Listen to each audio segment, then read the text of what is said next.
Bonjour à toutes, bonjour à tous et bienvenue dans cette nouvelle édition des Masterclass de l'excellence commerciale. Aujourd'hui, on va parler d'un sujet passionnant, le sujet qui concerne tous les commerciaux, qui concerne tous les dirigeants, tous les entrepreneurs.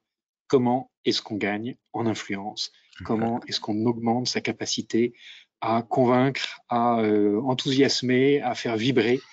Comment est-ce qu'on améliore sa capacité à vendre? Et pour ça, j'ai l'immense plaisir d'accueillir aujourd'hui Dorian Chiavarella. Bonjour Bonjour à Dorian. tous. Bonjour.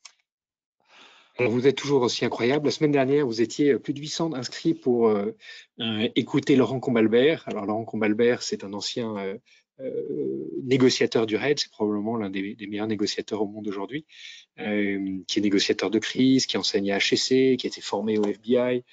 Si vous voulez retrouver cette masterclass, vous pouvez aller sur notre chaîne YouTube ou sur votre plateforme de podcast préférée. Laurent, il nous a laissé avec cette jolie phrase: le monde appartient aux optimistes, les pessimistes ne sont que des spectateurs. Voilà. Alors aujourd'hui, nous allons parler d'influence marketing. Juste avant de rentrer dans le sujet, les masterclass de l'excellence commerciale sont rendus possibles par le soutien d'Incentive. Incentive, c'est une plateforme dédiée aux managers pour les aider à coacher leurs équipes. C'est une plateforme de rituels managériaux pour standardiser, homogénéiser les meilleures pratiques de rituels managériaux. N'hésitez pas à contacter nos équipes si vous êtes intéressés. On travaille aujourd'hui dans des secteurs aussi différents que la santé, la banque, l'assurance, les télécoms ou l'industrie. Voilà, la page de publicité est terminée. Est-ce que Gloria, tu peux nous faire le portrait de Dorian? Avec plaisir. Dorian Chiavarella, vous êtes fondateur de Ivancy et cofondateur et CEO de Selic. Diplômé à la Kaunas University of Technology en Lituanie, vous obtenez un master en commerce international à l'Université de Poitiers et un MBA International Business Strategy à l'Excelia Business School. Et ensuite, un master Innover et Entreprendre à l'ESEP Europe. Vous débutez votre parcours en découvrant le monde du marketing d'influence lors de votre stage de Master 1. Et cela vous inspire à créer votre propre entreprise afin d'accompagner d'autres entreprises dans le développement de leur stratégie marketing. C'est ainsi en 2016 que vous cofondez Ivancy, qui est rapidement devenu un leader en marketing d'influence en Europe, rassemblant plus de 500 000 influenceurs dans 100 pays et travaillant avec des grandes marques telles que Nestlé, L'Oréal, Carrefour et Dyson. En 2021, Ivancy a été acquise par Skipper, dont vous avez assuré la direction générale. Fidèle à votre esprit d'entrepreneur, en 2023, vous cofondez Selic, une plateforme novatrice pour simplifier le travail des commerciaux depuis la prospection jusqu'au closing. En plus de vos engagements professionnels, vous êtes également impliqué dans des réseaux tels que le réseau Entreprendre et le réseau Movg, où vous accompagnez d'autres entrepreneurs dans leur première année. Vous nous faites l'honneur de votre présence et c'est un plaisir de vous accueillir aujourd'hui. N'hésitez pas à poser vos questions à Dorian dans l'espace questions et commentaires sur le live LinkedIn. Il y répondra en fin d'entretien. Merci Gloria. Dorian, quel début de carrière incroyable. Alors tu commences ton stage, tu as 22 ans, tu bosses pour une petite boîte qui vend des ceintures. Et là, tu vas envoyer quelques ceintures à des influenceurs et boum, 40 000 euros de chiffre d'affaires supplémentaire. À peine rentré en stage, déjà tu avais la fibre entrepreneuriale, déjà tu sentais qu'il y avait un levier extraordinaire à travailler avec l'influence marketing. Alors déjà, ravi d'être avec vous. Ça me fait super plaisir de pouvoir échanger sur l'influence marketing. Et n'hésitez pas à poser des questions. Gloria, elle a fait une présentation parfaite, mieux que la mienne. J'ai dû me présenter, donc franchement, c'est génial. Et moi, effectivement, donc à l'âge de 22 ans, je me lance dans l'influence marketing par hasard. Je fais un stage de 4 mois dans une société, elle s'appelle BBM Équipement, avec Xavier le patron. Il y a Xavier, il y a que des stagiaires et moi, en tant que stagiaire également. Et là, il faut développer la notoriété de ce produit-là. Et donc, pour la développer, je m'étais dit qu'on voyait la ceinture de pantalon qui résiste à 2200 kg. C'est un peu le couteau suisse de la ceinture, de l'envoyer en fait à des influenceurs sur YouTube. Ça pouvait fonctionner. Et là, je mets un code promo et je me rends compte que sur le PrestaShop, le code promo est super bien utilisé. Et je me dis, mais en fait, l'influence de niche, en tout cas, sur la chasse, la pêche et l'outdoor, ça fonctionne à ce moment-là. Et je commence à avoir cette idée que je décide de travailler. Alors, est-ce que tu peux nous dire en quoi consiste exactement l'influence marketing? Comment on le définit? Ça devient un métier maintenant qui est normé, qui a ses codes. Est-ce que tu peux, pour notre audience, certains sont déjà des pros de l'influence marketing, d'autres un peu moins. On a des directeurs commerciaux, des directeurs généraux, des entrepreneurs. Est-ce que tu peux nous définir l'influence marketing pour poser les bases? Oui, bien sûr. Déjà, ce qu'il faut avoir en tête, c'est que l'influence a toujours existé. À l'époque, on parlait des journalistes, et les journalistes recevaient des produits, mais en fait, ils pouvaient décider de publier des informations, des articles sur le produit ou non. Ensuite, avec le développement des réseaux sociaux et l'essor qu'on a pu voir de Facebook, d'Instagram, TikTok ou autres, on a eu des personnes qui ont gagné énormément d'abonnés en très peu de temps et qui ont décidé de se spécialiser par verticale. Et donc, dans les verticales, on peut voir le plus souvent, ça va être la cosmétique, ça va être la food, lifestyle et la mode. Donc, c'est généralement ce qui est le plus utilisé, le plus commun. Bien sûr, ça se diversifie de plus en plus. On peut voir maintenant sur l'histoire, sur la finance, la culture générale. On a vraiment sur tout. Mais l'essor de l'influence marketing, c'était la cosmétique. C'est ce qui a été le plus rapidement développé et les marques les plus amènent en tout cas d'envoyer des produits et de faire de l'influence. L'influence, qu'est-ce que c'est? C'est une personne qui va avoir des abonnés, qui va réussir à communiquer sur une cible précise qui va lui correspondre et faire en sorte que ces personnes-là comprennent et potentiellement qu'elles aillent acheter un produit. Donc l'influence passe par de la connaissance, par une expertise et également une façon de communiquer, en tout cas à ses abonnés, et une répétition constante pour réussir à pousser les gens à aller acheter un produit. Alors, au départ, il faut choisir des influenceurs.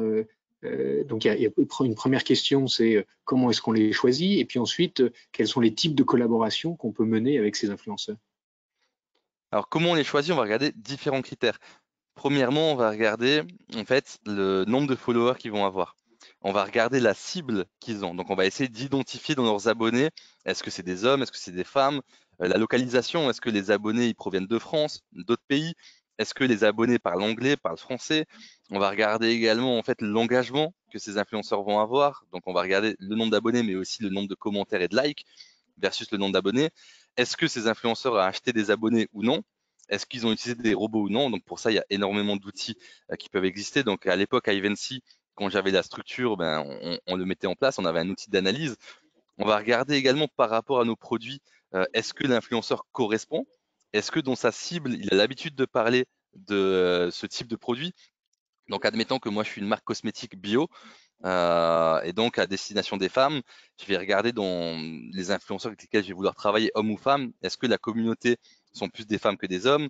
Quel âge ils ont? Si j'ai un produit premium, potentiellement, je vais travailler avec des influenceurs dans leur communauté qui vont targeter des personnes de 25 ans ou plus. Si j'ai un produit qui est moins cher, qui est plus bas de gamme, entre guillemets, eh ben, je vais pouvoir travailler avec des influenceurs peut-être qui ont une cible un peu plus jeune, qui ont un panier moyen, un panier d'achat qui est plus réduit. Et donc, en fait, tout ça, il faut le prendre en compte pour réussir à bien sélectionner les influenceurs. Donc, il faut faire une segmentation par rapport à la typologie de produit, en tout cas, qu'on commercialise. Et ça, c'est super important avant de lancer une campagne d'influence. Donc là, maintenant, avec tous les critères que tu décris, on ne peut pas le faire manuellement, on est obligé d'avoir des outils. Il faut avoir des outils pour mieux le faire. Exactement. Manuellement, ce qu'on va pouvoir voir, c'est le taux d'engagement, le nombre de likes, les commentaires, les abonnés, on va pouvoir suivre le compte. On va réussir à avoir des informations. Par contre, si on n'a pas d'outils, on va pas savoir en fait d'où proviennent les personnes. Est-ce que l'influenceur a acheté des abonnés ou non? Est-ce qu'il y a une croissance en nombre d'abonnés qui est naturelle ou non?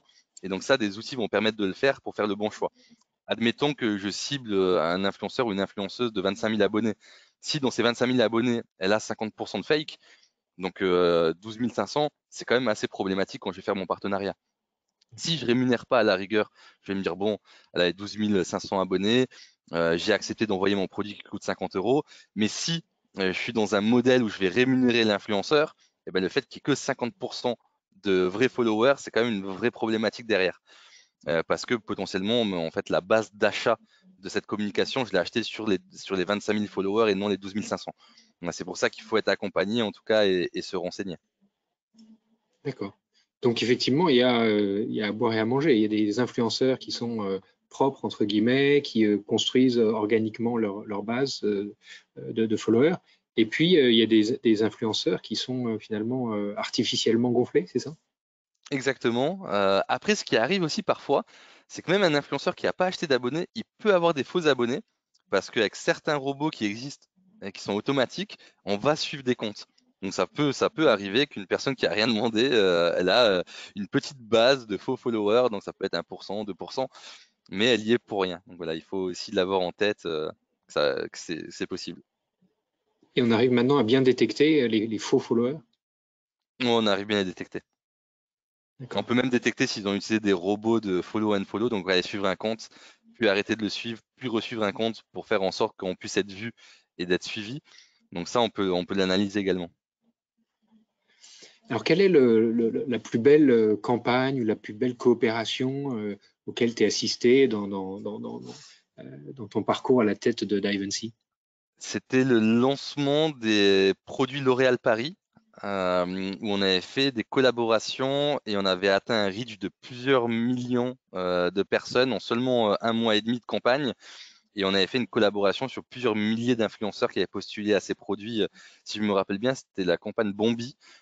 Et c'était incroyable parce que seulement avec des nano et des micro-influenceurs, donc pour expliquer ce que c'est, alors nous à l'époque d'Ivancy, un nano c'était une personne qui avait entre 0 et 5000 abonnés, un micro c'était une personne qui avait entre 5000 et 200 000 abonnés, un macro c'était 200 000 et plus, et ensuite à 1 million c'était influenceur star.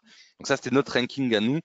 Les sociétés peuvent le voir différemment, donc ça peut évoluer dans leur façon de faire, mais c'était notre ranking à nous. Et à ce niveau-là, nous, on était vraiment sur du 0 à 200 000 abonnés, des personnes qu'on ne rémunérait pas. Donc, on était sur une authenticité d'un point de vue poste.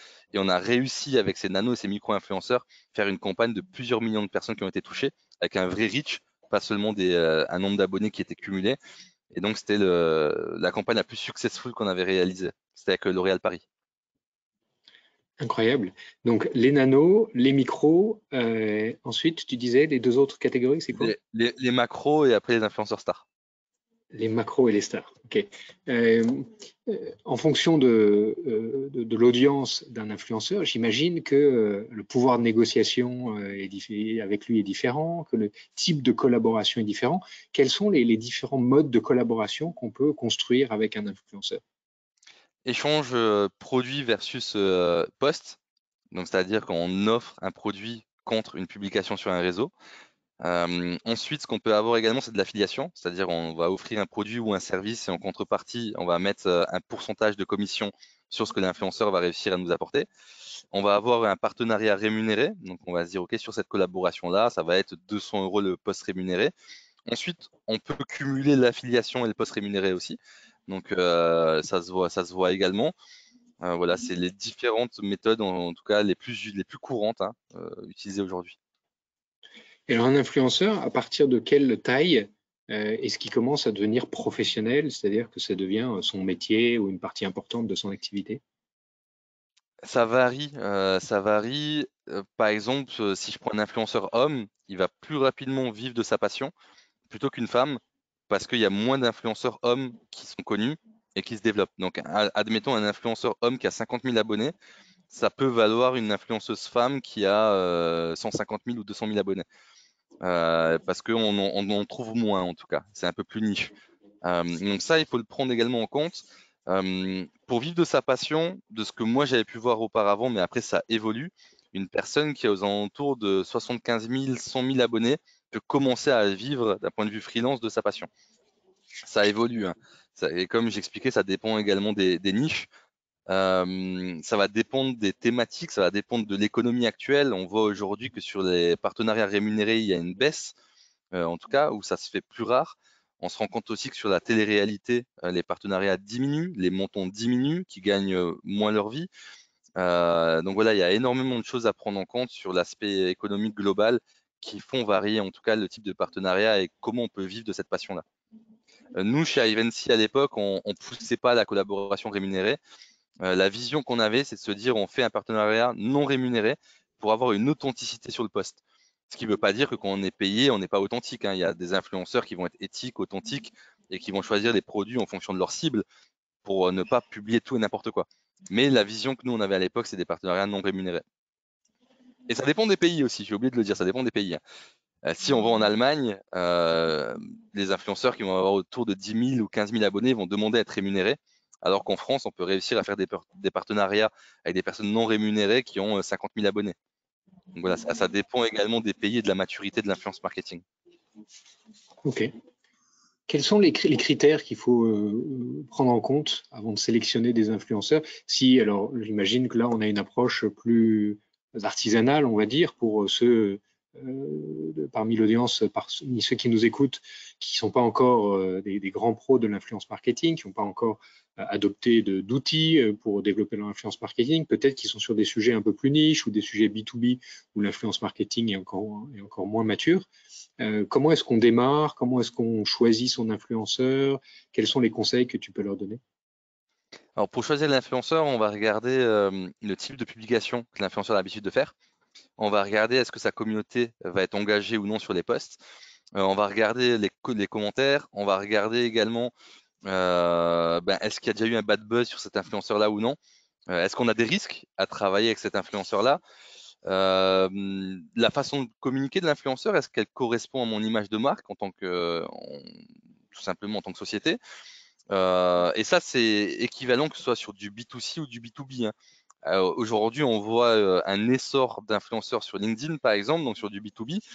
On peut avoir des influenceurs qui vont faire des partenariats où on peut mettre de l'affiliation ou des partenariats rémunérés sur des publications LinkedIn. Mais on va regarder sa façon de communiquer. Est-ce que la personne fait des fautes d'orthographe dans ses posts? Est-ce qu'à l'oral, elle s'exprime bien? Est-ce que dans sa cible, les personnes qui vont réagir pourraient être potentiellement des clients? Est-ce que c'est un premier partenariat ou c'est des partenariats répétés? Voilà, il y a toutes ces choses qu'on peut analyser sans avoir besoin d'outils, mais qui prennent un peu de temps de le faire manuellement. Ce que je recommande également, c'est d'avoir un call ou une discussion, en tout cas avec cet influenceur-là en question, de 30 minutes pour comprendre en fait pourquoi cet influenceur-là est intéressé de travailler avec ma marque.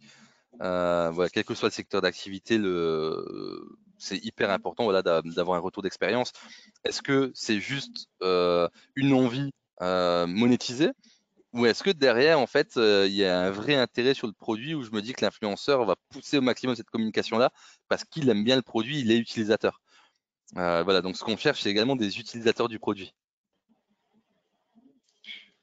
Pour aller chercher de l'authenticité, c'est ça? Exactement. Ok. On a tous une stratégie marketing. Quelle place va avoir l'influence marketing dans sa stratégie, dans tous ces dispositifs qu'on a, que ce soit de la lead gen, que ce soit de la transfo, que ce soit de l'e-commerce, que ce soit des partenariats? Comment est-ce que quelle place prend cette brique d'influence marketing au sein d'une stratégie globale? C'est devenu primordial. C'est un must-have, on ne peut pas s'en passer. Même si on n'a pas envie de le faire, on doit le faire. Admettons qu'aujourd'hui, alors je vais parler du B2C et après du B2B. Admettons qu'aujourd'hui, je suis une marque cosmétique. Si je n'ai pas de présence sur les réseaux sociaux, ça va être très compliqué de me différencier et en fait, on tombe dans l'oubli. Il y a tellement aujourd'hui de marques qui existent, de concurrents.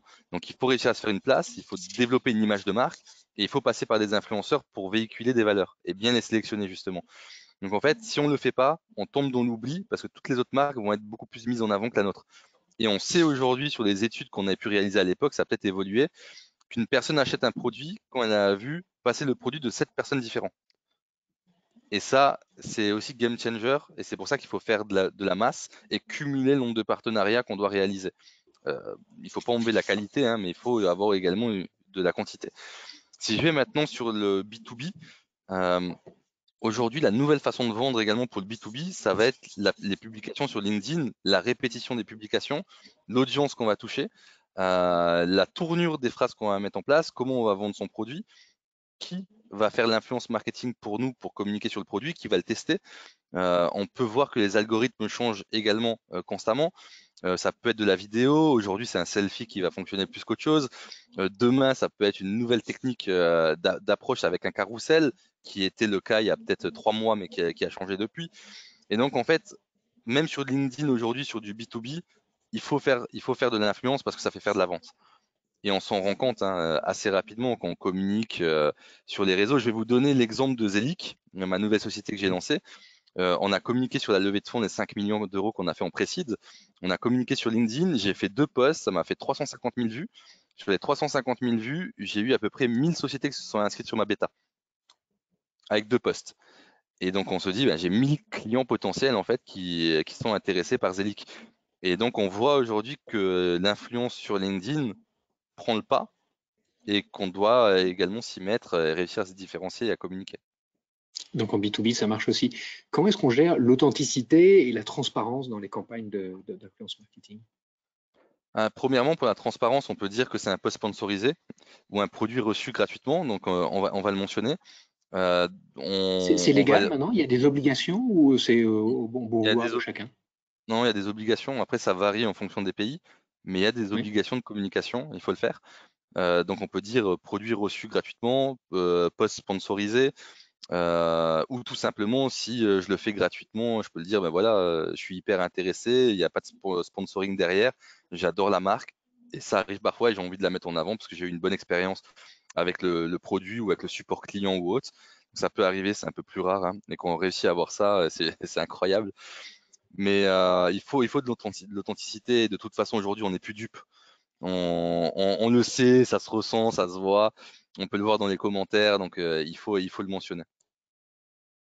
Et quand on gère des milliers d'influenceurs dans une campagne, comment est-ce qu'on s'assure de la bonne tonalité des messages en masse comme ça, at scale? C'est hyper complexe. C'est hyper complexe, mais on va leur mettre un brief. Ça veut dire on va leur mettre le lien du site du produit. Admettons que c'est un produit physique, on va mettre le lien du site. On va leur mettre un brief à respecter avec les do's et les don'ts. Mais bien sûr, c'est très compliqué en fait de valider en fait que tout le monde a bien respecté ce brief-là. Mais on peut aider en tout cas à ce que ça se passe bien. Ce qui n'empêche que certains influenceurs peuvent mettre des mauvais commentaires et des mauvais posts. Et pour moi, il ne faut pas les pénaliser parce qu'on reste sur de l'authenticité. Donc, si l'influenceur n'a pas aimé la collaboration, ben, il a le droit de le dire. Et il faut que ça devienne une mine d'or de feedback pour les marques et que les marques le prennent en considération pour améliorer leurs produits ou améliorer leurs services. Donc voilà, il ne faut pas brider les influenceurs. Si on a eu un mauvais post, il ne faut pas leur retomber dessus. Il faut plutôt comprendre pourquoi. Et d'où le côté authentique qui prime. Et de plus en plus, on parle plus de consommateurs ou on parle d'influenceurs, on parle également d'advocates. Donc, c'est un peu des consommateurs qui vont qui vont travailler main dans la main avec la marque et avec lesquels on va pouvoir faire des collaborations plutôt long terme que court terme. Et ça nous permet également de remonter un maximum de feedback. C'est quoi la différence entre un advocate et un influenceur? L'advocate, c'est le nouveau mot à la mode utilisé par pas mal de marques qui dit que ça peut être un consommateur, donc quelqu'un qui achète, qui est pas forcément influent avec des dizaines de milliers d'abonnés, mais ça peut être quelqu'un qui a 2000 abonnés ou 5000 abonnés, mais qui va avoir une affinité avec la marque, proche de la marque, et qui va pouvoir être utilisé pour avoir des retours produits ou services. D'accord. Donc c'est plutôt un kidam lambda, mais qui aime la marque et qui va devenir très actif sur les réseaux sociaux, même s'il n'a pas un très gros réseau, c'est ça? Exactement. Alors ensuite, tu parlais pendant la préparation là, de l'accélération sur ta nouvelle boîte, Zelix, 5 millions levés en pré-seed, une des plus grosses levées pré-seed faites en Europe ces derniers temps, dans un univers où les levées sont plus rares. Donc déjà bravo. Tu mentionnais aussi l'accélération que la boîte avait en 3 mois. Tu recrutes 25 personnes. L'influence marketing, ça sert aussi dans la marque employeur et ça sert aussi à recruter? Ouais, ça sert pour tout. En fait, l'influence marketing va servir pour lever des fonds parce qu'on va être visible, donc on va être beaucoup plus contacté, on va pouvoir créer un FOMO, Fear of Missing Out, donc de rater un deal. On va pouvoir également attirer des nouveaux prospects. Après, il reste à les convertir, hein, mais on va pouvoir attirer des nouveaux prospects. Mais plus on est visible, plus la société est connue, plus c'est facile d'aller chercher des top talents pour nous rejoindre. Les personnes, comme elles nous ont déjà vus ou déjà entendu, quand on va les appeler, quand on va les prospecter, elles vont se dire « Ah, mais j'ai déjà entendu parler de la société ». Donc la société va être déjà connue. Et c'est assez marrant parce que Zelic, on a créé en janvier de cette année, 2023. Et quand je demande à mes commerciaux de faire de la prospection pour mettre les gens sur la bêta, quand ils appellent, les personnes disent on a déjà entendu parler de Zelic, alors que la société, en fait, ça fait 3 mois même pas qu'on communique. Et donc, c'est assez incroyable et c'est l'influence marketing en fait qui nous aide. Donc, je prends toutes mes connaissances de ce que j'avais pu faire auparavant pour Ivancy et je mets à disposition de Zelic pour créer une vraie image de marque forte, d'avoir mes advocates, d'avoir mes influenceurs d'avoir donc mes ambassadeurs avec lesquels je vais travailler au quotidien, mais quelques affiliés que je vais sélectionner également minutieusement pour travailler avec dans différents pays. Et après, moi, je communique également constamment sur LinkedIn où je dois faire entre 3 et 6 posts par semaine. Ça va dépendre des semaines. Et donc, voilà, ça me permet d'avoir une présence physique, qu'on me reconnaisse, qu'on voit que je suis expert aussi du métier de commercial.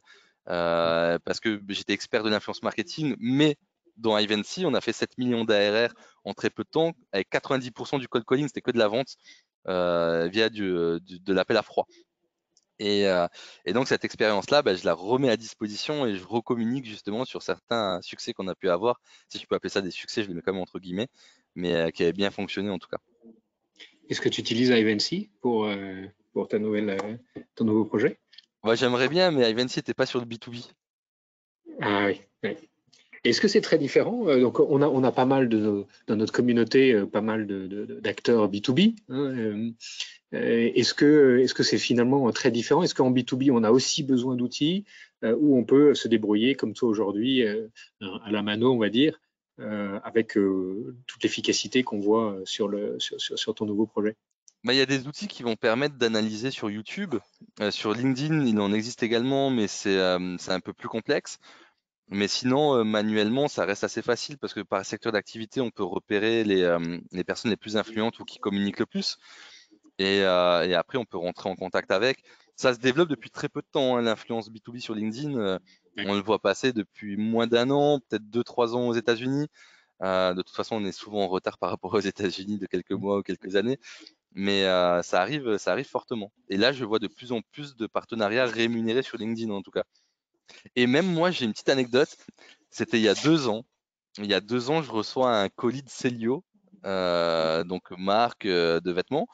Sans m'avoir contacté, sans m'avoir rien demandé, ils m'envoient un colis à la maison avec des produits Celio pour que je fasse une publication sur LinkedIn. Et donc, Celio cherchait à développer leur canal LinkedIn. Donc, c'était assez marrant, mais ils n'étaient pas rentrés en contact avec moi. Ils avaient eu mon adresse, je ne sais pas comment, mais ils m'ont envoyé un colis à la maison où j'étais super content de l'avoir. Bon, finalement, j'étais à l'époque en train de vendre ma boîte, donc j'avais pas eu le temps de partager cette expérience sur les réseaux et de refaire un post. Mais j'étais agréablement surpris en tout cas par leur campagne marketing. Et alors, sur LinkedIn, quelles sont les caractéristiques d'un partenariat que tu vas monter avec un influenceur? Tu vois, je sais pas, Michel Aguilar, il publie en permanence sur les sujets commerciaux. Il fait pas de posts sponsorisés, à ma connaissance, il vit plutôt de ses conférences.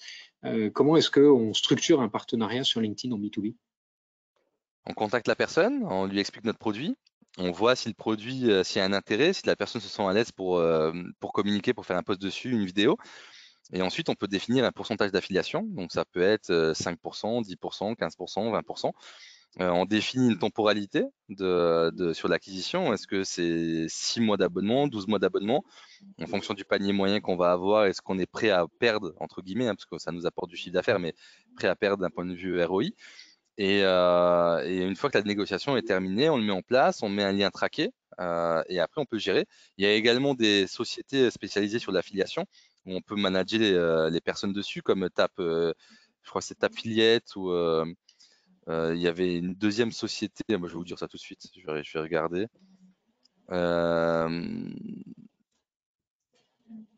Tapfiliette, je crois que c'est ça, ouais.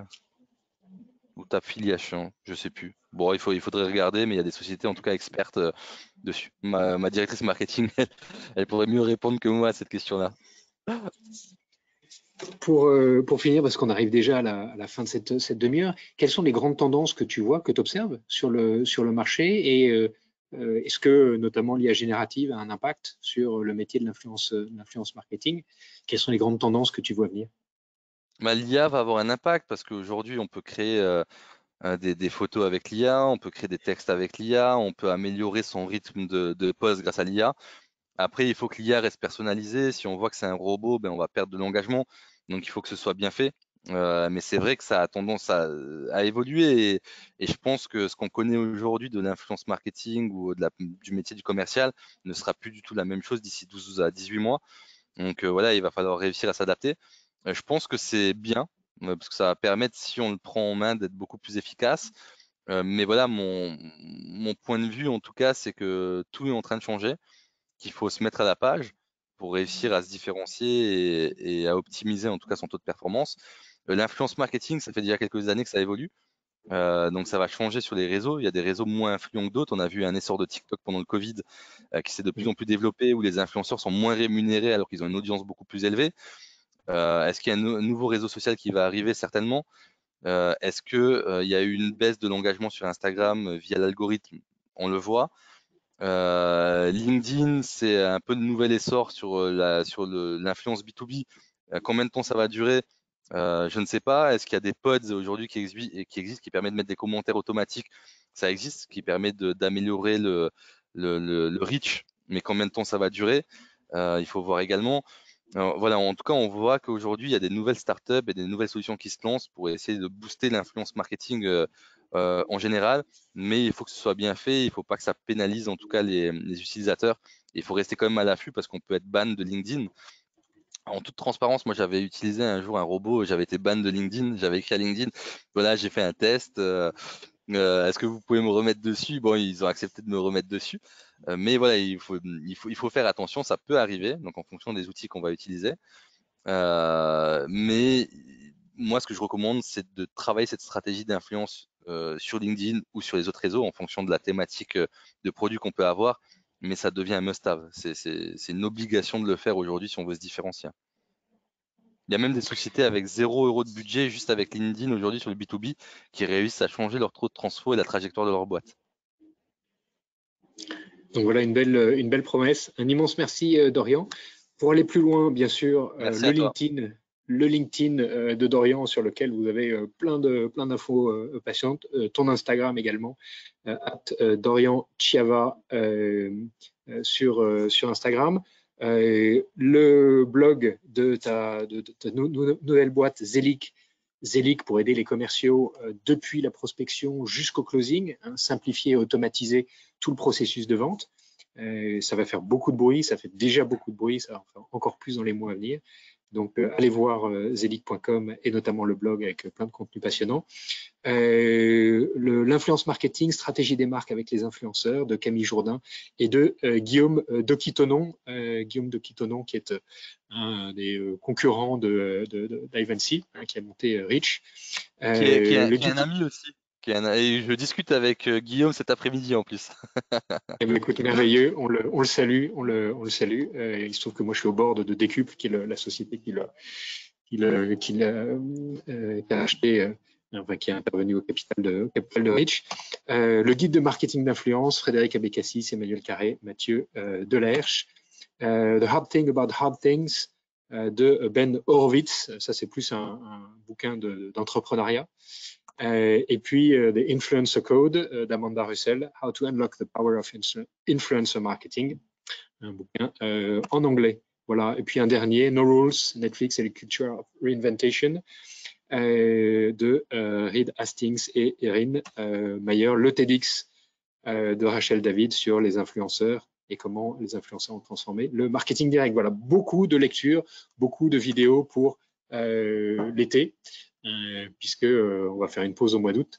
Et puis, si vous devez partir, on vous retrouve la semaine prochaine pour la dernière masterclass de cette année avec Clémence Bruno, la fondatrice de Have You Met Simone, pour parler de recrutement sans discrimination, un sujet également très important. Si vous avez des questions, posez-les directement sur l'interface GoToWebinar et Gloria, ce sera un plaisir de nous les transmettre. Si tu as encore quelques minutes, Dorian, on sera ravi de te garder avec nous. Encore 5 minutes, avec plaisir. Ouais. Génial. Gloria, est-ce qu'on a quelques questions? Oui, on a déjà des questions. Première question de Lucie. Quel type de contenu ont généré les meilleurs résultats lors des collaborations avec les influenceurs? Alors, ce que nous, on aimait beaucoup, c'était pour gagner des abonnés, on faisait des jeux concours. Et on aimait bien le co-marketing où on mettait 2 placements de produits de 2 marques différentes dans un post et on demandait en fait à l'influenceur et aux marques de le commenter, de le partager. Et donc, ça faisait une collaboration à 3 ou à 4 et généralement, c'est ce qui fonctionnait le mieux. Question de Julien. Quel conseil donnerez-vous pour qu'une entreprise tire le meilleur parti de l'influence marketing avec un budget limité? Alors, ça va dépendre de la thématique produit. Si le produit est sexy, ça va être très facile en fait d'attirer les influenceurs. Mais ce que je recommande, c'est contacter des petits influenceurs, donc les nanos et les micros, qui ont d'abord 1000 abonnés. Une fois qu'il y en a un qui a 1000 abonnés qui a accepté, lui demander de mettre en relation quelqu'un qui a 2000 ou 3000. Et en fait, on monte en puissance. Et c'est ce qu'on avait fait à l'époque avec Merci Andy en Allemagne. On avait contacté des influenceurs nano. Et une fois qu'ils acceptaient, on a contacté des micros. Et une fois que les micros acceptaient, on montait. Et c'est vrai que ça permet vraiment d'aider. Ça fait l'effet boule de neige et les gens ont rarement envie d'être les premiers à faire quelque chose. Mais ceux qui peuvent le faire, c'est ceux qui ont le moins d'abonnés. Ça dérange le moins. Et donc voilà, on fait du 1000, du 5000, du 10 000, du 15 000 et on monte tout doucement en puissance. Question de François. Comment il faut adapter les campagnes d'influence marketing en fonction des différentes plateformes sociales? Ça va dépendre donc de la cible, ça va dépendre de la cible, ça va dépendre du prix du produit, ça va dépendre de la stratégie de la marque. Sur certaines marques, ça sert à rien d'être présente, par exemple sur YouTube. Sur d'autres, c'est obligatoire. C'est compliqué de répondre à cette question-là en un laps de temps parce qu'il faut vraiment définir son client cible, savoir où le client il est. Admettons que je cible un client qui a 15 ans, et bien en fait je vais aller sur Snapchat et TikTok. C'est vraiment là-dessus que je vais diriger ma stratégie. Si je cible une personne qui a 50 ans, je vais essayer d'aller sur Facebook. Voilà, il y a vraiment cette stratégie là à prendre en compte. Et après, ça varie en fonction des pays. On n'a pas la même utilisation de Snapchat en France qu'en Angleterre ou qu'en Italie. Donc voilà, il faut regarder. Question de Anthony. Comment gérez-vous les situations où un influenceur avec lequel vous collaborez est impliqué dans une controverse? Ouais, c'est compliqué. Alors, c'est pour ça qu'il faut faire un travail en amont déjà de recherche sur l'influenceur et échanger avec et voir ses posts, s'il y a déjà eu des problématiques ou non. Si jamais ça devait arriver, il faut essayer à l'amiable de trouver une solution, en tout cas non pénalisante. Et s'il y a une problématique après un peu plus poussée, il faut mettre un avocat dans la boucle pour éviter d'autres problématiques. Mais malheureusement, c'est des choses qui peuvent arriver, hein, et c'est pour ça que le travail en amont de la sélection, ça va être super important. Et si on travaille avec une plateforme, la plateforme, c'est un tiers de confiance également qui va pouvoir donner une note, attribuer, faire une présélection. Il y a des customer success qui vont aider à gérer au quotidien, et donc ça limite ce type de problématique potentielle. Question de Lisa. Quels sont les pièges courants à éviter lors de la mise en place d'une campagne de marketing d'influence? De mal sélectionner l'influenceur, pas de brief, donc on lui dit pas ce que l'influenceur doit faire, que en fait le post est pas corrélé à un timing précis par rapport aux besoins de la boîte. Il faut mettre une date définie et être sûr que l'influenceur a bien réceptionné son produit. Donc ça, il faut faire également attention, qu'ils disent pas qu'ils l'ont pas reçu alors qu'ils l'ont reçu, c'est des choses qui peuvent arriver. Donc voilà. Ne pas forcer un influenceur à publier du contenu alors qu'il n'a pas envie, qu'il n'aime pas le produit. Donc le laisser s'il n'aime pas. Voilà, c'est le type de choses qu'il faut regarder. Et dernière question de Anne. Comment vous mesurez l'impact réel d'une campagne d'influence marketing sur les ventes et la notoriété de la marque? On peut mettre un lien traqué avec Bitly ou autre à définir. Et ensuite, on va regarder le nombre de clics, on va regarder le reach également atteint. Et après, on va regarder les ventes. Donc, ce qui va parler, c'est les ventes. Mais ce qu'il faut avoir en tête, c'est qu'on fait de l'influence marketing pas pour faire des ventes immédiatement. On fait de l'influence marketing pour donner une image de marque, pour réussir à créer de la notoriété, pour réussir à toucher un maximum de personnes plusieurs fois. Et ensuite, ça va découler sur des ventes. Mais moi, je n'ai jamais vendu à Eventy à l'époque en plateforme héroïste. Je vendais une plateforme qui permettait de faire de la communication, de la notoriété. Et si tout se passait bien, ça pouvait engendrer des ventes. Une dernière question qu'on pose à tous nos intervenants. Est-ce qu'il y a une citation qui t'inspire particulièrement, Dorian? Ouais, il y a une citation qui m'inspire. C'est un joueur de foot qui a dit ça. C'est: je ne joue pas contre une équipe en particulier, je joue pour me battre contre l'idée de perdre. Je ne joue pas contre une équipe en particulier, je joue pour me battre contre l'idée de perdre. Dorian Chiavarella, un immense merci, fondateur de Ivan C, fondateur et CEO de Zelic. Vous allez entendre parler de Zelic dans les mois à venir. Un grand merci de ta présence avec nous et je vous donne rendez-vous la semaine prochaine avec Clémence Bruno, la fondatrice de Have You Met Simone, pour recruter sans discrimination. Merci à tous de votre fidélité et très bonne journée. Merci beaucoup.